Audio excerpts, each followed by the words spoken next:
Okay, welcome back. This is part two with Chelsea Shaffer, Tolleson-Mack podcast. Brandon, who's part two sponsored by? Like always, Southwest Farm Service, greatest hay in town, and we also got Cattleman's Processing down there in Cochise. Guy I know is doing a hell of a job down there. Yeah, that's what I hear. He's doing a great job. Actually, his wife does a great job. He just takes all the credit. So you wouldn't know anybody like that, guys, right? The wife does all the work and he takes all the credit. Yeah. Chelsea, My team. your team, the Wolfpack. Yeah, the Wolfpack. I always like to bring it back to Arena. Like Yeah. she's the core of it, and I like to make sure she gets all the credit. She will. She wolf. Yeah. I like it. Well, I guess my wife's kind of like a she wolf. Yeah. Okay, cool.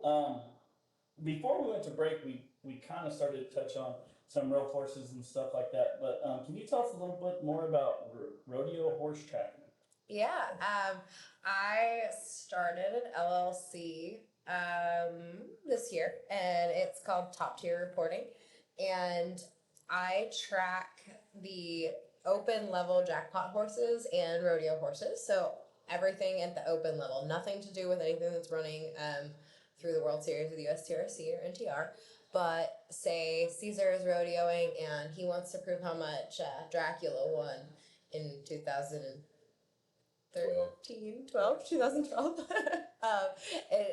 Well, we don't go back, but pretend like it's 2012. Never mind. So I will, like, one of the first guys who bought into the program, you have to pay $300 for me to do it for the year, which I promise you is like, the amount of work I realized that it was, I maybe slightly undervalued myself because I'm doing it all by hand.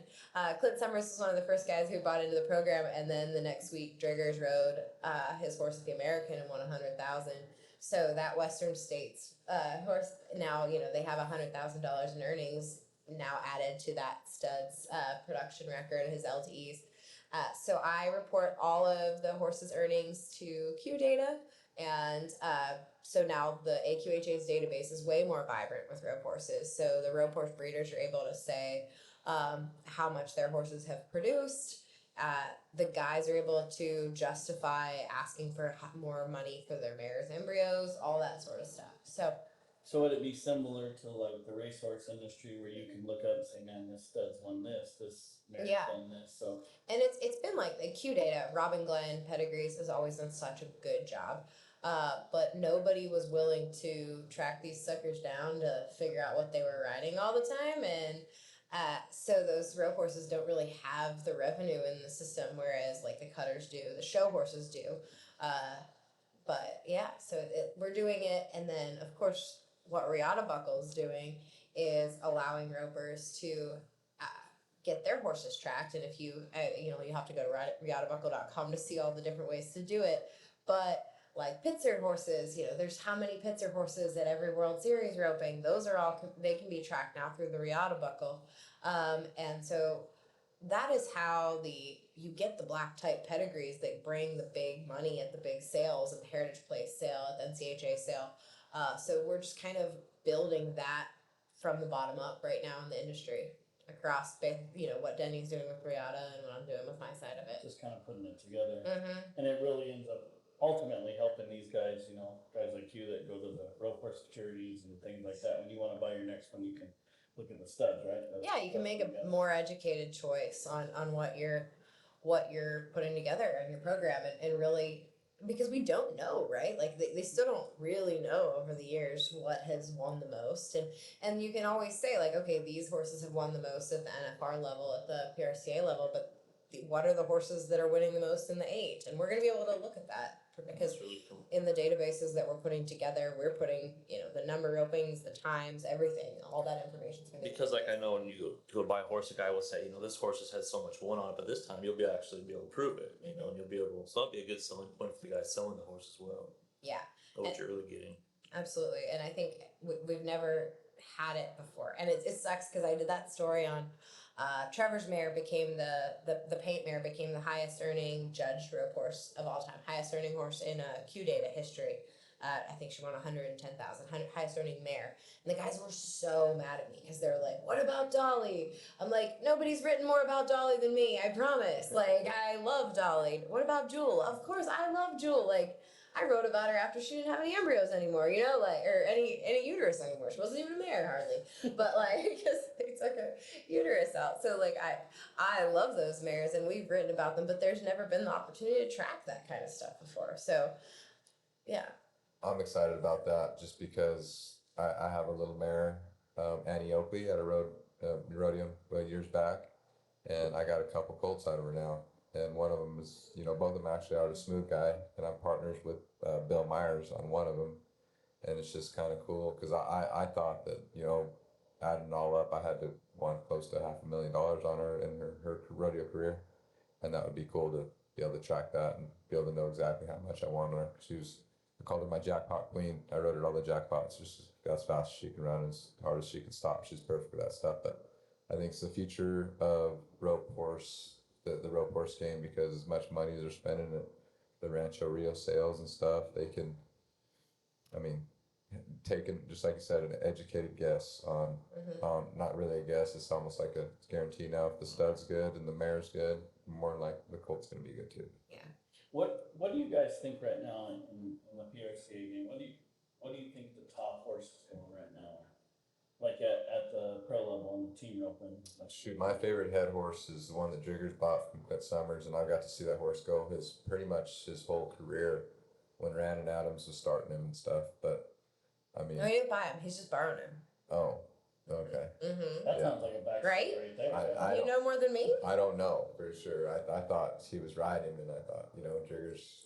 You never know with triggers, but You never know. Them guys are like brothers too, so there could be yeah. some kind of something going on. But that horse in particular, he's won a lot. I've seen his whole career, and that horse is amazing. Yeah, and he is a half brother to Patrick Stud, Right. which people they are very different in stature, but Yeah, Rooster. Yeah, and then Dean Tuffman had a stud out of that group too. There are a whole bunch of colts at Wes Adams spot, and actually owned the stud, and he raised, and he give each one of the kids, one of them colts, and yeah, they were all pretty neat, and they all did really good. You said about Dakota making it by $6 that year. Was that the year that like he rode Rooster at the end of the year? No, he rode. I know. Yeah, I don't know what he rode that year at the finals, but it was at the very end, like the last week of the season, one year when he was on the bubble. I know they pulled Rooster out, and he rode Diesel really good too. I know he tracked rode Diesel Diesel, quite yeah. a few times. Yeah. Is there any of those horses that you guys know of that guys just kind of know are sitting there? And if they get in a jam, they know, going through Arizona, I can call Cesar and go get this horse, and I could go rub a Tucson or something like that. Is there some of those kind of stashed out around the country that a guy could go get on? I have a good one. Do you have an answer? No, like this year's. This year at the finals, I know they would like the guys that know me will roll their eyes at this, but Yahtzee was at the finals this year in case Driggers needed to get on him. And it's the horse that Kenna and Chris Francis have, that's the gray that Driggers rode at the NFR many years, that he won the American on in 2014. Came from Trevor. Bird rode him at the NFR many years when Bird owned him. And he was just sitting at the South Point, just in case. Just primed up. Just in case Driggers needed to be 3-3 at any point. Yahtzee he's old, and he was just sitting there, and I thought that was cool. We try not to bring up arena records around Cesar. Very sensitive. It's very sensitive subject. I just like to see good team rubbing, but Diesel was always there. Yeah. I borrowed Diesel a handful of times. Brandon Adams lived in Logandale, which is just an hour north, so he always had top-notch horses. So his horses were, Rodeon. I got quite a few horses from Brandon.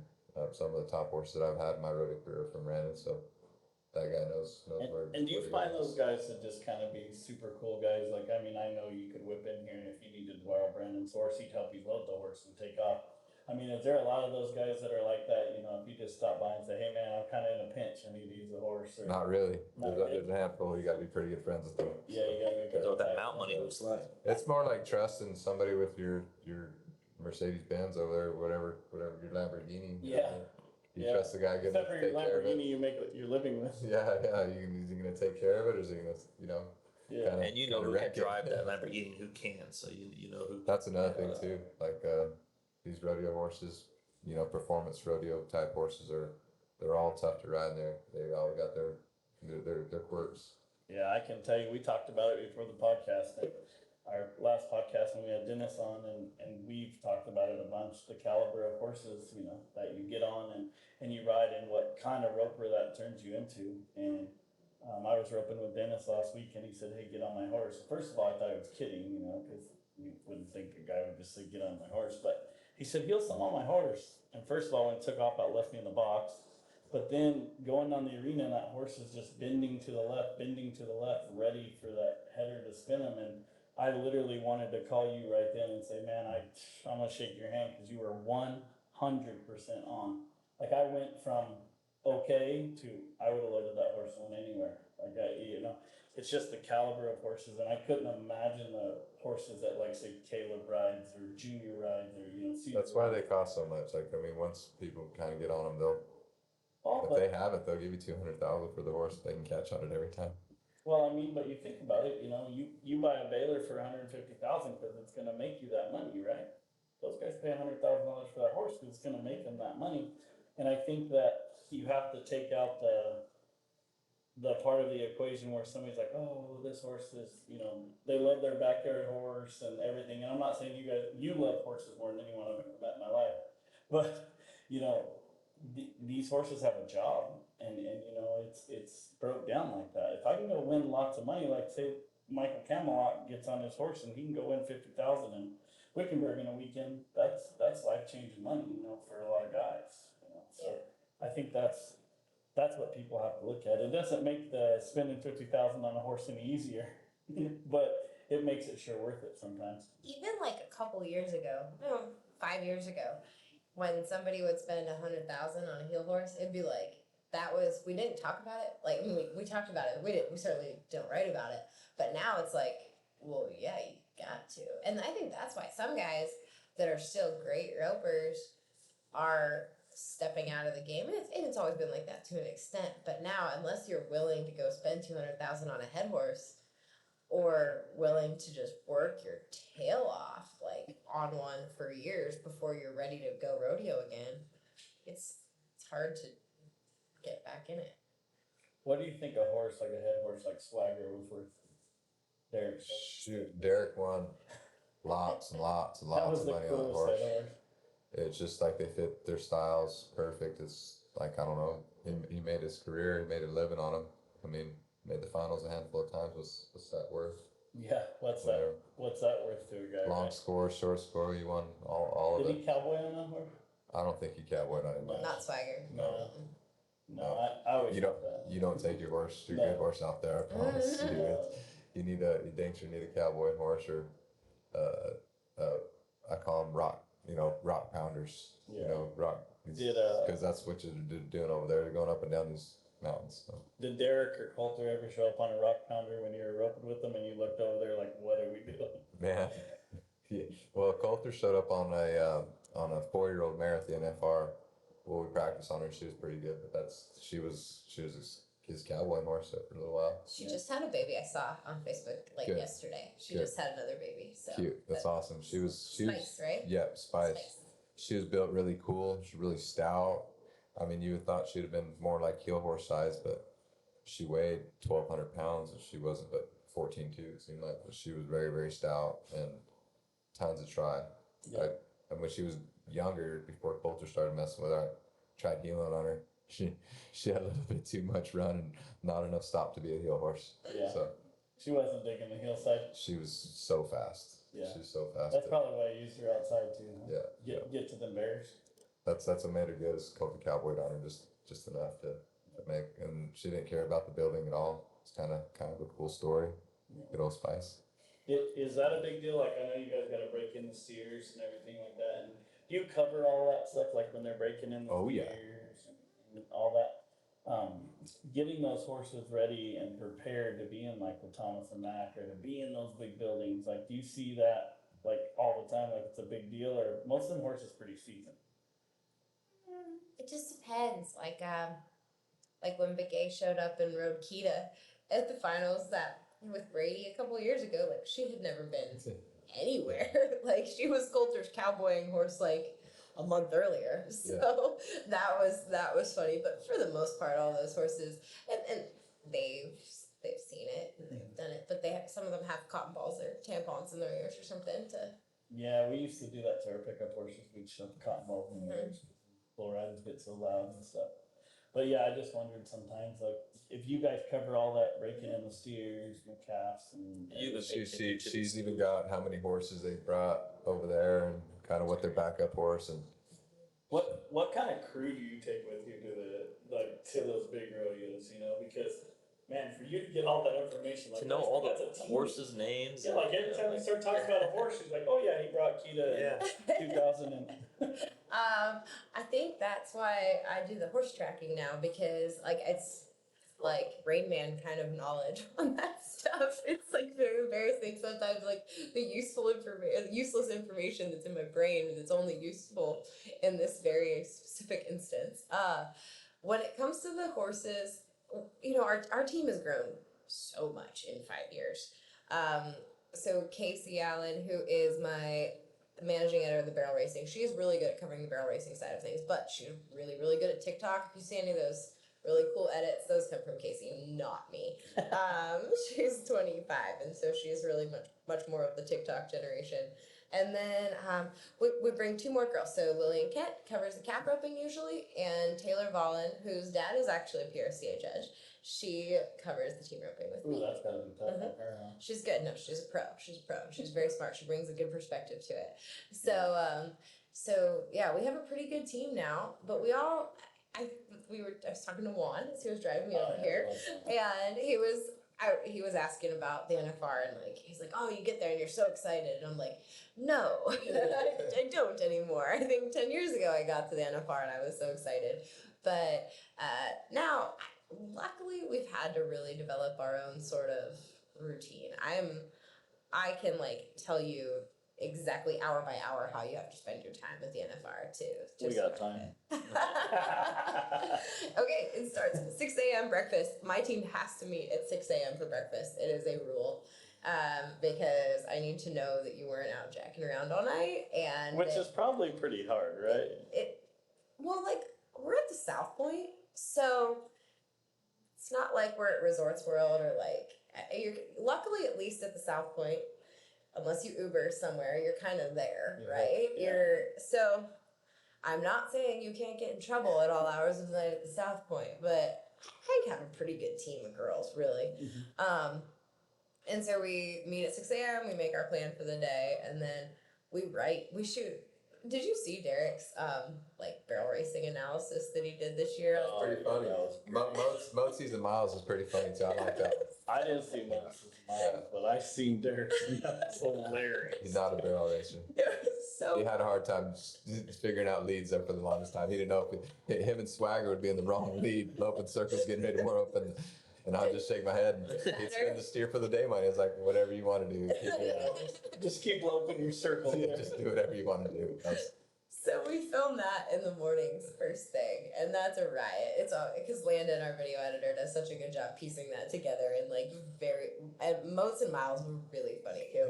But Derek just has that delivery it's really unique. Very dry. It's very dry. And it takes him like 2 hours to get like a 3-minute video because he's gotta just like very philosophical. Yes, he's got to like stop, and we have to think about it, and we have to talk about it. So we do those, and then we write all day. But the guys know. I'm so lucky. They know at this point that I'm gonna be calling. Like, they know to carve out a little time that we have to talk. Like, I know what time of the day that I can call Jade, or what time of the day I can call like all different guys. We have a plan, so. The steer thing's hard. Like we have spreadsheet after spreadsheet after spreadsheet. And I know you guys, it's not hard because you look at your draws all the time, but to know everybody's draw and to know what they did in practice, because I've got the spreadsheets of what they did in the run through, and then I've got the spreadsheets of every single dollar what was won on them. Just becoming more of, I'm lucky that I had a little bit of a sports reporting background too, to really actually work on it like a sports reporter. It's fun. It's Numbers are fun. I would have people call me and ask me about this deer and and I should know, but I would just, oh, it's good, medium, it's a good one. Just right down the middle of the pen. I felt bad. I don't know. It is very funny. I will say, like, I remember maybe, I don't know, 7 or 8 years ago, I remember Turtle looked at me and goes, hey, what blah, blah, blah steer do? And I answered him, and then I was like, wait a second. You are asking a 20-something girl from Pittsburgh, Pennsylvania that has never roped a steer in her life, That's the like, best. what this steer does? And I'm like, hey, crap. They You're watching on trust live me? feed over there at your desk. Like, over there. yes, I'm like, let me pull up the run through on my iPad. It's very funny, like how they'll, I don't know. I sometimes have to check them, like, why are you asking me this? So do you, like, when you're there roping, or, these guys are there roping, are there certain guys that always ask about the steers, and then some dudes that are just let it roll? I'm more of a guy that lets it roll a little bit. The header kind of controls the situation of the steer. But yeah, I don't know. So the press room at the National Finals Rodeo in Tolleson-Mack is right there next to where you line up and get ready to go rope. So Chelsea actually can see the calm before the storm with all the headers, because all the headers a lot of times will meet up right there and put the ropes in the press room, and so it's pretty. They stack their jackets on the back of my chair. Yeah. And they set their yes. So you sit get at the back of the press room. she don't even have to see the team roping that night to see who did good and who did bad. But who picks up their I was jacket? just gonna say how they pick up their And jacket they off the back stop of your because chair. you have to go past us to go up to your family, like to take the elevator upstairs to see your families. So like the trudging, it's very clear. There's also like a beer room where the contestants can go in and get beer and sometimes Snacks. Beer and Snacks. snacks. Mm-hmm. Yeah. Who's probably the coolest team roper to hang out with? I know I kind of put you on the spot. But, like if you're like Cesar. Oh yeah, of course. But like I feel like watching him on TV, like I want to hang out with Coleman Proctor. Like I just think that dude's so laid back and chill, and He is. like you literally see him after. Oh, he's not chill. Well, Like and laid back. Those aren't words that I I would don't use know. to describe Like, Coleman. well, like, and this is why I say that. This is why I say that, because after he ropes, miss, catch, whatever he does, you Yeah. literally see him like 10 minutes, 15 minutes, whatever it is later. I don't know what the edits are, but you see him chilling with his family and kids crawling all over him, and just like he's having the best day of his he's life. happy. Yeah. Chill is not a word Not that a I word. would use to describe Coleman. Okay. He's happy. Yeah. Yeah, he looks like a fun dude to hang When he out with. Yeah. goes in the box, he's always talking to Dude, he's himself. always Right? talking. He'd be a fun header to heel for sure. He'd keep you pumped up and stuff like that, I think. Yeah, I feel like he'd be a great hype man on that Yeah, side. Like yeah. he would keep you jamming. So, what are your guys? Who do you think's pretty much the coolest dude? I love putting you guys on the spot. Yeah. It's like my favorite Yeah. thing to do. I got a lot of good buddies that I hang out with. Like, You gotta pick one, Susie. I don't know, man. I don't know. I have so many really cool buddies. But man, I traveled a lot with Dakota, Kirchestogger, and we made a handful of NFRs together, and just kind of hanging out. So I still show horses with him and stuff, and we've been buddies for a long time. And even before he started rodeo, we talked about like he was as good a roper as you can get when he was 16, 17. So there was a time where he couldn't go rodeo, and I spent a little time with him before he got to go rodeo. And then I hauled him to a handful of his first rodeos, and That's they're cool. just like he's my buddy, So I consider him pretty cool. He's a modern day rock star. Back in the day, he was like a rock star. He was like, what I mean? He had fun, and he'll tell you he had more fun than any healer going. There you go. Him, it was pretty awesome. But yeah, I don't know who's your favorite. Well, I have to say, I'm the biggest Dakota fan there ever was. Like, and that's no secret. I can be an open Dakota Kirchestogger fan. Like, I'm so proud of him. Like, Rick Montero and I were talking about that because Rick used to sponsor the junior rodeo team for the CGRA. Like, he would sponsor and so Dakota headed for my husband in junior rodeo. So they've been friends since way back and have all the horrible stories they don't want to hear. And so they were super wild and they were fun. So, but to see when I went to Dakota's place in Whitesboro to shoot roping.com videos with him and Brad for 2 days, I was in tears at what Dakota has built for himself. Like, wow. I tell all the time, you're not even the same dude. You're all serious now. You're yelling at everybody. Not even the same dude no more. You used to have fun rodeo. Now you're just mean and hateful, and all you want to do is work. He works so hard though. He Yeah. works so. His place is beautiful, and all those horses are cool. And people say like they watch Dakota's videos that we do, and like he's just so chill because he'll just be like, "Yep, we didn't do a good job on that one. It's okay. You're gonna pet him on the neck, turn around, walk back." Like he's just like so chill. If you watch those videos, I love him. But speaking of a rock star. A rock star team was T-Wade and Dakota when they rodeoed together. T-Wade's a gangster. It's no secret. I mean, I already told stories about T-Wade that he's gonna be bad at before, but like, so I will say he stays at the house. He stayed at the house since I don't even remember why he started. He was the first person who started staying at my house in the summer, and it was him and Kenny when they were rodeoing together. Kenny Harrell, and I remember. This was a long time ago, so I'm not like telling any secrets of like modern day Tyler Wade. But like I remember I was like, hey, just text me when you get in. I get up early in the morning, like I'll come out and get you. No, they were just sitting in the driveway drinking beer at like 5 a.m. when I woke up. Like guys, Solid. They didn't unload their horses or anything. They were just sitting there waiting. I had all kinds of pens open and everything, but they were just not in any hurry.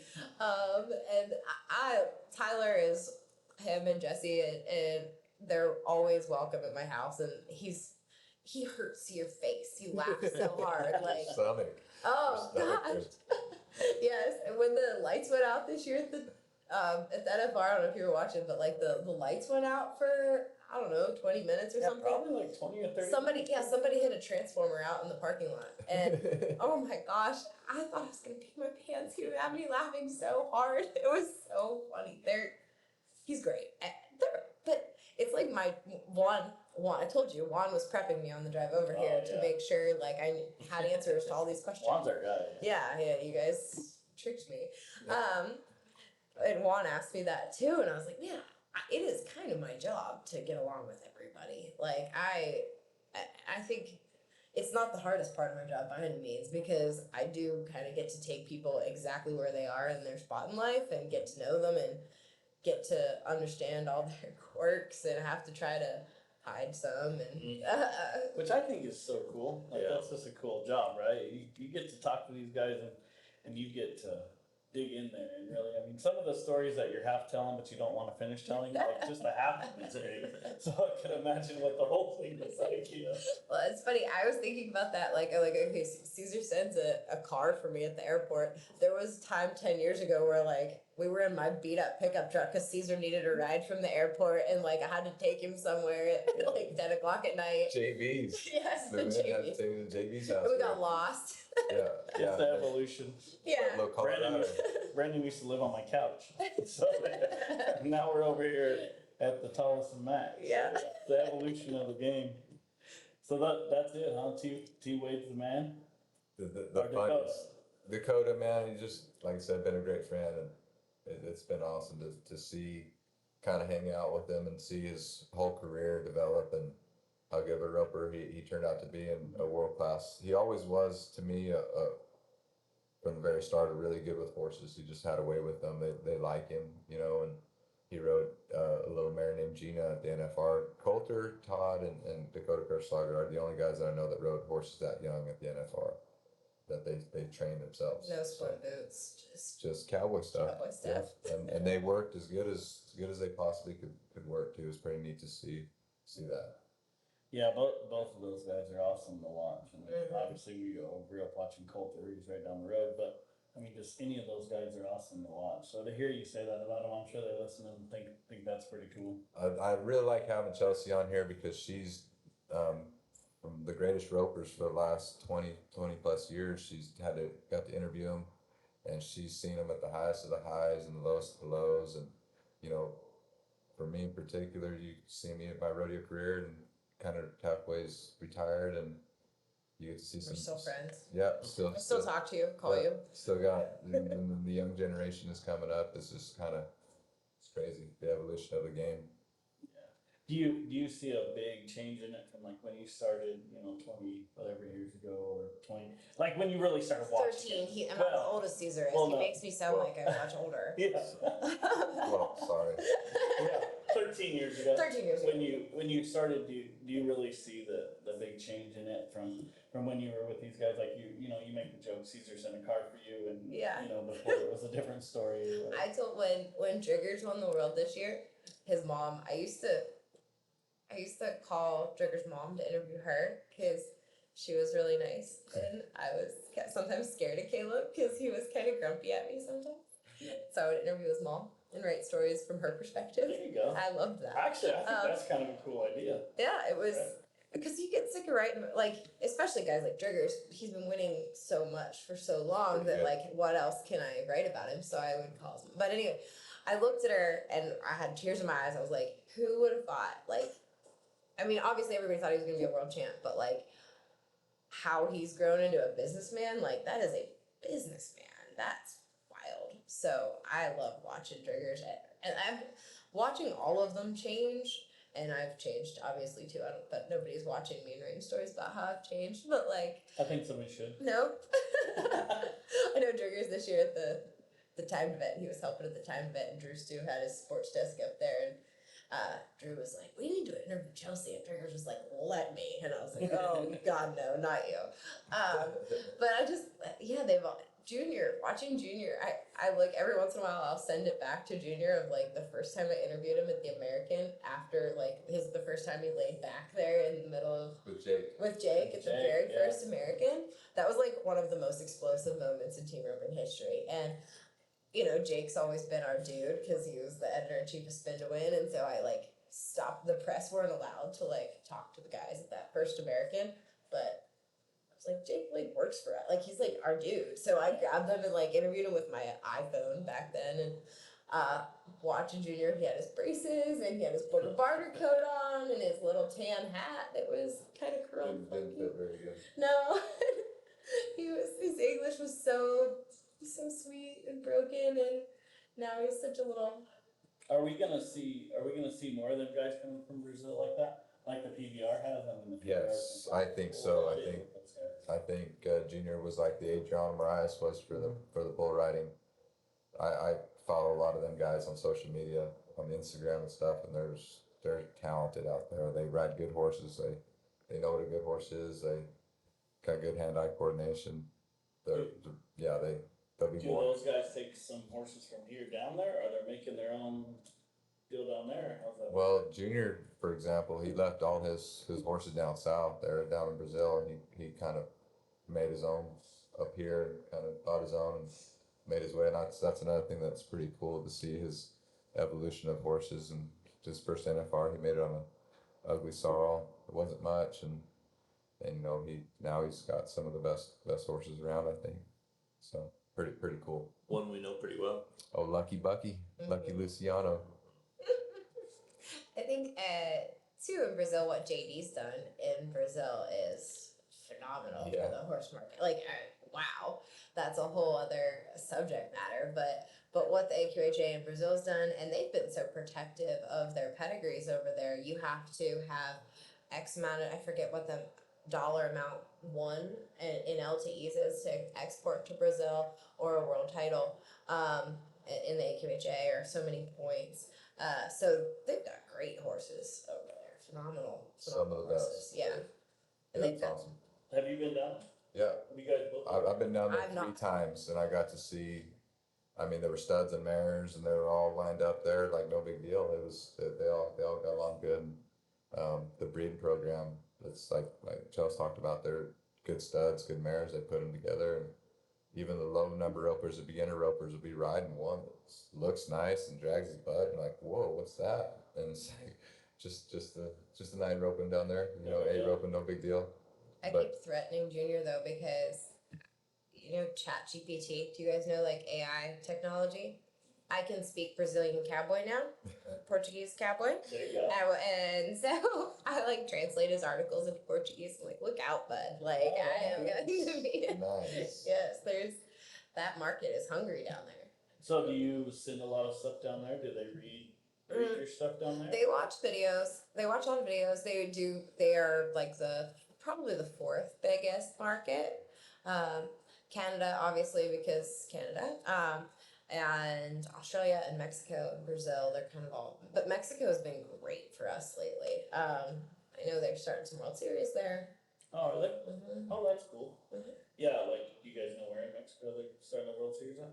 No, but I have a feeling Chihuahua will be one of the ones they have. When I went down there to Brazil, or sorry, to Mexico, and Chihuahua is one of the hubs for the M brand, the Mexican cattle. Yeah, they show me all the mountain ranges and stuff where a lot of them come from. Mm-hmm. And yeah, I imagine they had a place to, like a little fairgrounds there.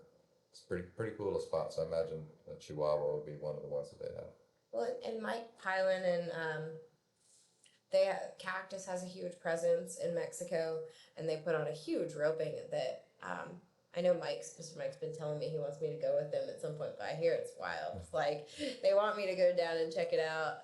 But they have, if you go to the Dallas market or the Denver market, they always have a bunch of Mexican buyers that are really active in the community.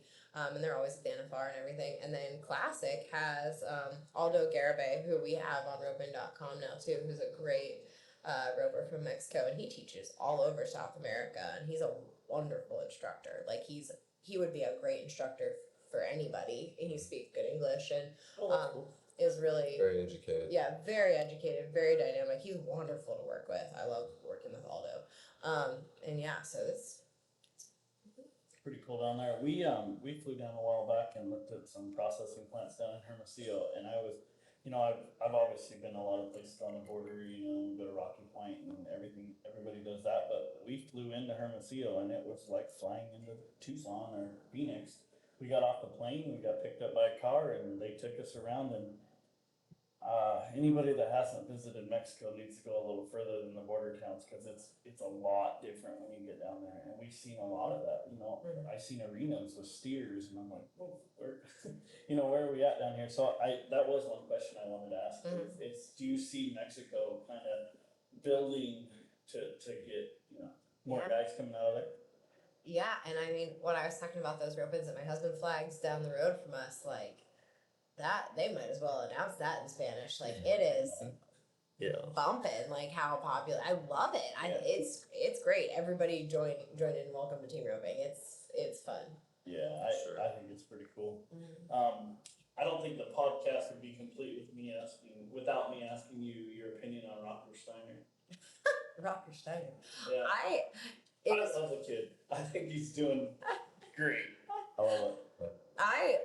I am, as the team roping and the calf roping and the breakaway roping and barrel racing keep us so very busy that actually in the press room, I don't watch the Cowboy Channel. I watch it for the team roping and for the events that I watch. And then in the press room with NFR, I mean, we all have our computers set up. We are working the whole time. I look up for the team rope, but before the team roping starts, like when the bareback riding's in, those sorry suckers are in there.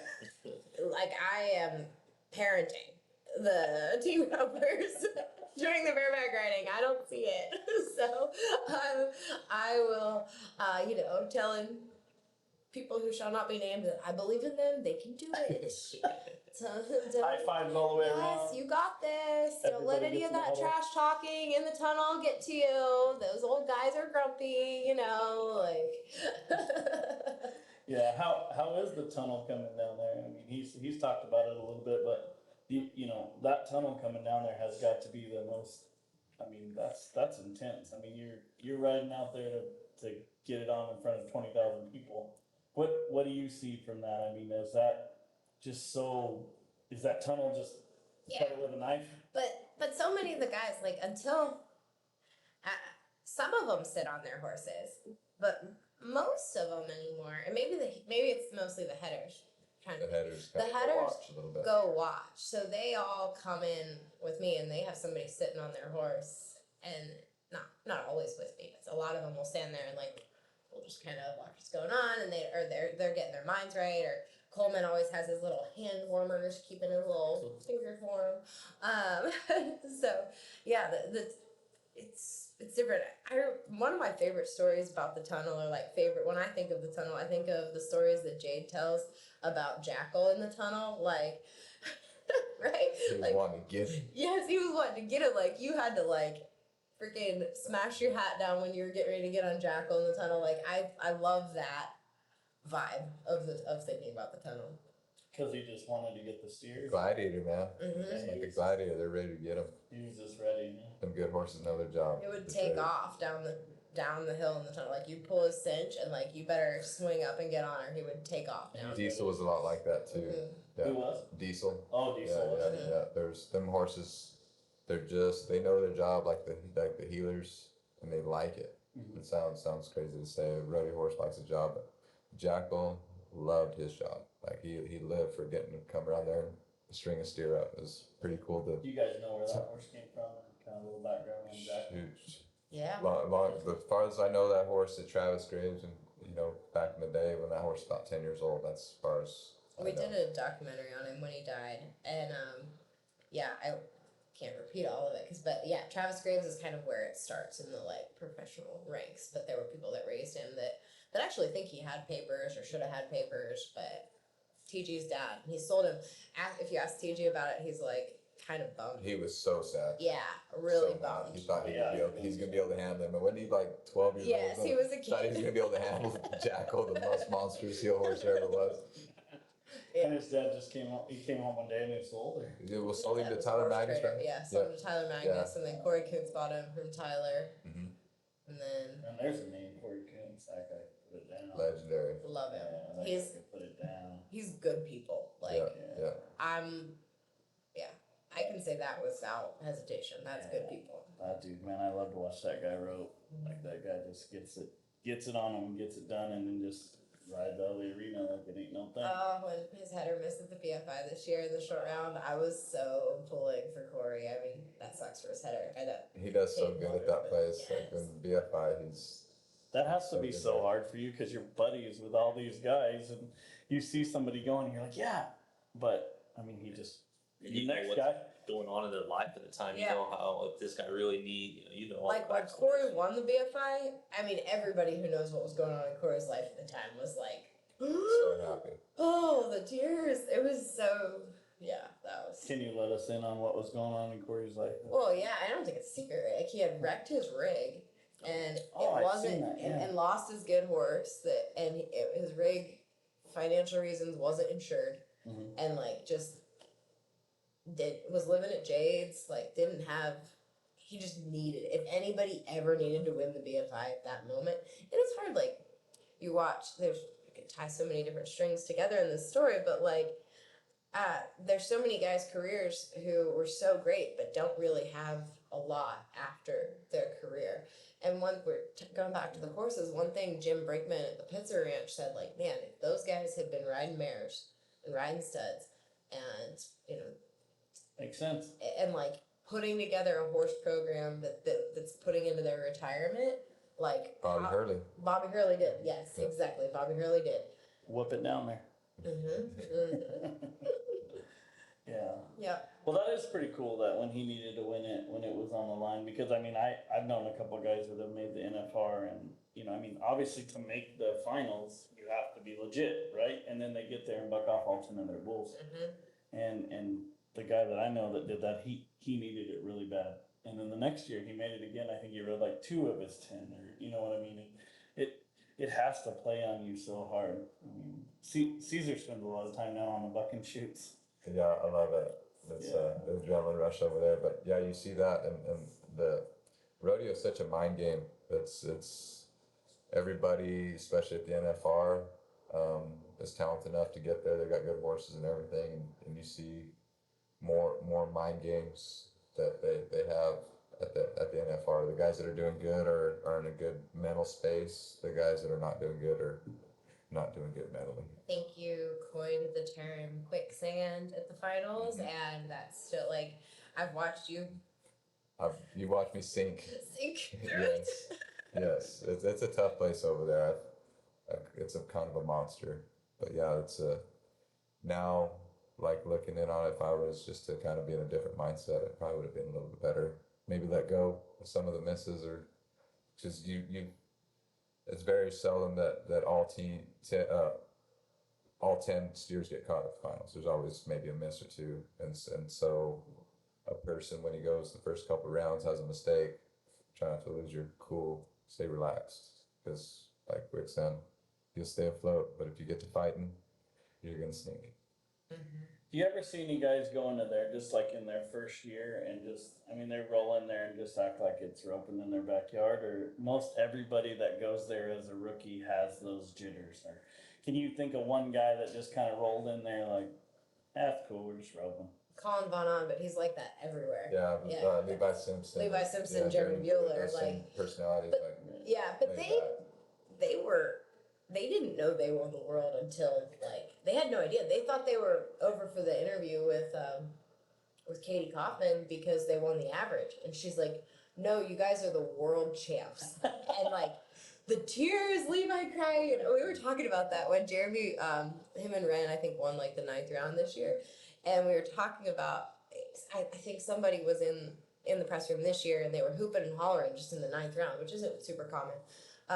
But I looked at Jeremy and he goes, sounds like there's a bunch of Canadians in here, because it was the loudest I'd ever heard anybody celebrate in the press room. Yeah, those because, Canadians can't party. and they had because you get your bottles of whiskey and stuff. You get a case of whiskey, I think, when you win the world, and they went ahead and had it open already. Everybody had their own. I like that. It was so loud. I remember because usually we sit there and we write all night, get our stories done, file as they're cleaning up the press room. We're finishing the stories because the magazine goes to press the next day.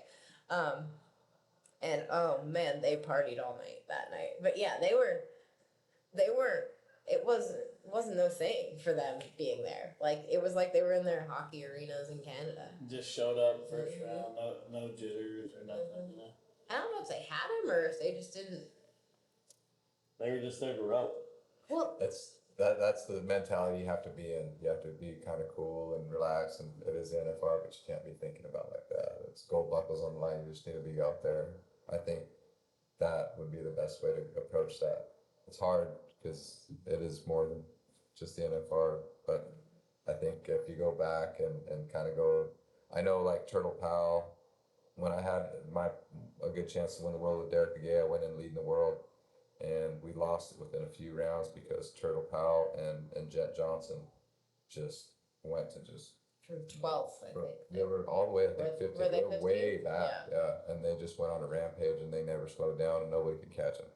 So it's like it's kind of a monster over there. Them guys were right mentally, and it's like I said, if you're doing good, it's easy to stay on track. If you're doing bad, son of a gun, Quicksand. it's tough. Yeah. It just gets The more you know it, you'll be in over your head. You know what I mean? Yeah, it sounds like that, and I wondered about that on the rookie side. Like, is there some guys that just show up and it's like, oh, man, it's just we're rolling and ain't no big deal? Because you see that at some of even the jackpots. Like, guys just show up and like they're roping in their backyard. Like they don't care. I mean, they're roping at $20,000, so it's pretty wild. That's what I think. Yeah, Colin's always been like that. Colin's like that anywhere he goes. So he was one of the first to win the world his first year there. And it wasn't. He's another one, a very good horse trainer. He's always had very good horses, and I think that's one of his secrets to his success. I've actually had a lot of success on a horse that he trained that ran an Adams pot that he really just quite didn't like, and I loved him. Called him Cimarron. But Colin actually won the college finals on him when he was like 4 or 5, and then 2 years later I was riding him at the NFR. So like, man, that just goes to Colin's a very, very good hand with the horse and does a very good job. And I think that's one of the reasons why he got 2 gold buckles, because very good horseman. He's one of God's favorites. Like Yeah. his wife is stunning, and he's just happy, and life is great. I love Colin. Yeah.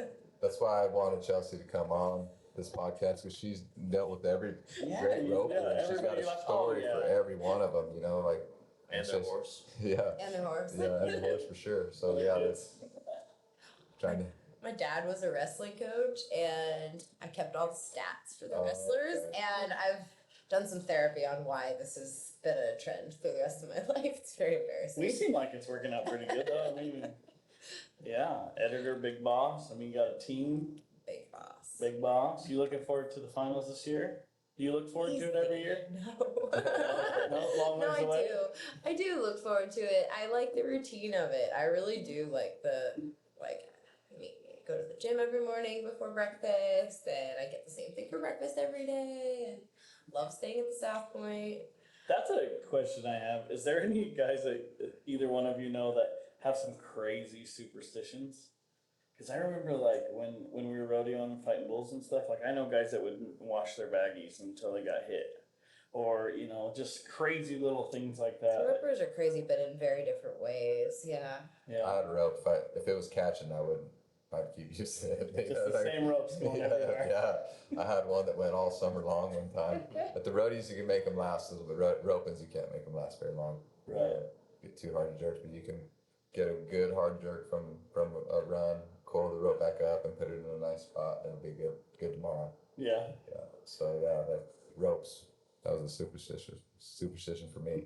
Yeah. No crazy superstitions like different color socks or parking your truck this way or that way or. No, I don't know if it was like a superstition, but I don't know. Do you remember when Jade was winning all the time? I mean, he still wins all the time. Still but wins like, all the time. He still wins all the time. But when he was winning, when he won his 3 world titles in a row, I will always remember him like sitting at the back of the press room, throwing a loop, but not really a real loop, but like throwing this loop at the ground. And it was like when he was really perfecting some tiny little detail about his healing that like I wish I had videoed it at the time because he did it for years and I haven't seen him do it in a long time, but you could tell he was like figuring a tiny detail out. And it was just interesting. That I'm glad you brought him up because I studied him a lot, you know, throughout the years, and he's just a few years younger than me, but he grew up in Fallon, Nevada, and he'd always go to the California jackpot. So I got to see him in city industry in LA, and man, he was just phenom even then. And just to study little things, and he doesn't think like normal healers. I think that's another reason why he's so good. He brings a little bit of, he's different, you know, the way he. Kind of a student of the game. Very much so. He studies the best ropers in the world, and just little things like Chelsea talked about, like little things. He's trying to develop that feel. He's trying to, you know, put the bottom on the ground over there. It's pretty important at the finals. Is getting that bottom strand on the ground, and he's one of the best at that. That's probably what he was doing, is just getting that feel, putting the bottom on the ground. But yeah, his journey, you know, from the start of his rodeo career, it's pretty, like, you know, you got stories of all these guys, but like even me, I got to feel old a little bit because I get to see that guy and he's still doing really good, but how good they got from the start and the horsepower, and then now they've evolved with the game, and I consider him one of the greats because Cleo Brown Cooper was a lot the same way. He was just studying it a little different the way he went about it, He but it was still does. yes. Yeah. So like I compare him because I just compare Jade and Clay a lot. Just they're mentally, the way they think about it is just different than any other healer out there. One of my favorite buddy teams of all time was when Chad and Clay were roping together and Caleb and Jade were roping together, and they were buddies. And like that is That's cool. like to have been a fly on the wall in that rig would have been very fascinating. I mean, Champ sleeps a lot. I don't know if you ever buddied with Champ, but like he does sleep a lot. But I bet they did philosophize as well too. I guarantee they had time to break it down. And Jade is one of Cleo's favorite guys to break it down with. So Didn't Jade ride Clay's horse? he owns him right now. He owns the gray horse is, Yeah. you know, Clay had him for a few years, and they've done that a couple times. They've had a couple horses where Jade bought him from Champ. Champ. Yeah. All right. Well, we're getting towards the end. I got one quick question. If a guy out there is looking to kind of start getting on his social media and start kind of working that angle of things and try to learn, what platform do you think is the most important? I mean, there's so many different platforms, you know. I mean, I still don't know how to work Twitter, but you know, I mean, there's all these different things. Which one do you think is the most important? It depends. I think Facebook is still a great traffic driver. So if you're trying to drive traffic to a website, trying to capture an older audience, us old folks like Facebook still. I'm a Facebook fan. Yeah, but TikTok is so critical. Like if I actually spoke to a college class last week, and that was something I said, like, if you do one thing, it's learn how to do TikTok. We've hired 2 girls in the last year based on their TikToking abilities, because it translates. Like they're very smart and they can do all kinds of things, but like they can TikTok like crazy. And So how do you interview that? Do you go and watch their TikTok? yeah, oh yeah, That's so I cool. watch everybody's TikToks. Yeah, if I get your resume, I am watching your TikToks. That's pretty cool. So watch it. Like, All right. Well, I sure thank you. Thank you for Hey. coming. It was a long trip from Colorado. thanks for We having me. did have Juan lined up. Yeah. I think you guys are confused when you wanted me to come down here. I was pretty surprised, but I'm grateful. No, we loved it. We loved it. Yeah, We all agreed. yeah. Everybody kind of had their picks of who they wanted to come, and you're pretty high on the list. So we definitely appreciate you coming. I want to bring something up real quick. I kind of want to dedicate this podcast to a guy named Dan Falley.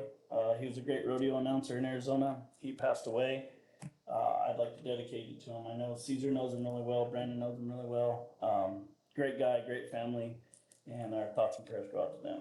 Thank you for all the great memories. Yeah, Dan, we love you for sure. So, thank you.